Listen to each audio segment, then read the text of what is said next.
Sekarang kita akan berkenalan dengan custom React Hook atau React Hook yang kita bikin sendiri.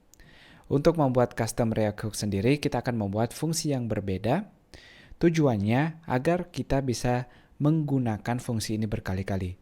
Kalau teman-teman ngelihat kode yang kita buat sebelumnya, sebenarnya penggunaan pada useState untuk nama dan image kurang lebih sama di sini. Kita hanya melakukan cuma beda nama fungsi aja, tapi kita mengambil target value lalu ngeset dia ke fungsinya masing-masing, tapi kegunaannya sama. Nah, karena itu kita bisa refactor dia atau kita bisa bikin custom hook yang bisa kita bikin sendiri.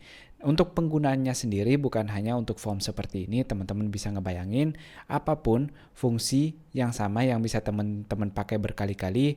Di sini React Hook atau custom React Hook bisa sangat berguna. Kita akan langsung bikin. Saya akan bikin function di sini.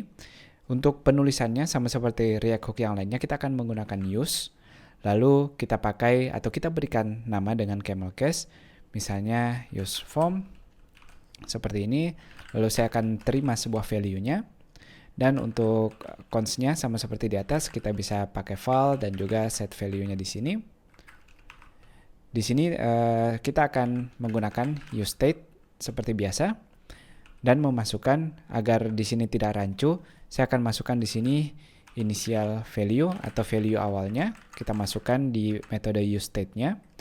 Nah, teman-teman ngelihat polanya di sini, sebenarnya useState-nya di sini ketika kita memasukkan parameter awal, ini yang akan kita jadikan parameter dinamisnya nanti atau yang fleksibel, tergantung siapa yang manggil dia. Berikutnya, fungsi yang mau kita refactor adalah fungsi ini, karena itu kita bisa copy paste dulu. Saya bisa handle value change namanya di sini. Untuk handle value change-nya, yang kita mau lakukan sama seperti sebelumnya, target value, hanya nama fungsinya aja disesuaikan. Nah, untuk custom hook-nya di sini, kita hanya perlu mereturn dua hal. Yang pertama, value-nya atau namanya di sini. Kalau teman-teman nggak mau singkat juga boleh, kita biarkan value seperti ini. Dan yang kedua, apa efek atau fungsi yang mau kita perhatikan? Pada kasus ini adalah onChange, dan kita berikan nama fungsinya yaitu handle value change. Nah, jadi ada dua hal di sini. Yang pertama value, nama parameternya, dan yang kedua adalah efeknya ketika dia berubah atau on change, lalu kita pasangkan dengan nama fungsi yang sudah kita siapkan sebelumnya. Ini cara kita membuat custom React Hook. Cara menggunakannya sangat simpel sekarang. Berarti saya bisa mengganti di bagian atas ini. Yang perlu saya pakai sekarang berarti hanya memberikan const name di sini. Dan kita bisa masukkan use form-nya dan kita beri seperti sebelumnya, Hilman Ramadan.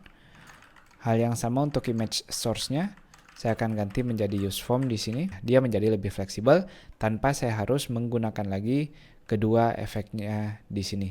Tentunya sekarang akan error kalau teman-teman save. Yang perlu teman-teman perhatikan, karena kita sekarang menggunakan custom hook dan tergantung apa yang kita return, di mana ada dua data, kita nggak bisa langsung pakai name-nya gini aja, tapi kita bisa ganti semua yang pakai name di sini, kita ganti menjadi name.value agar dia tidak error, seperti ini. Dan yang kedua, untuk image source-nya pun kita lakukan hal yang sama. Tapi masalahnya tentu masih ada pada onChange ini, di mana kita tidak lagi mempunyai nama fungsi yang ini, tapi kita punya satu fungsi umum. Nah, untuk menggunakan kedua data yang kita punya sebelumnya, kita bisa menggunakan spread operator di sini.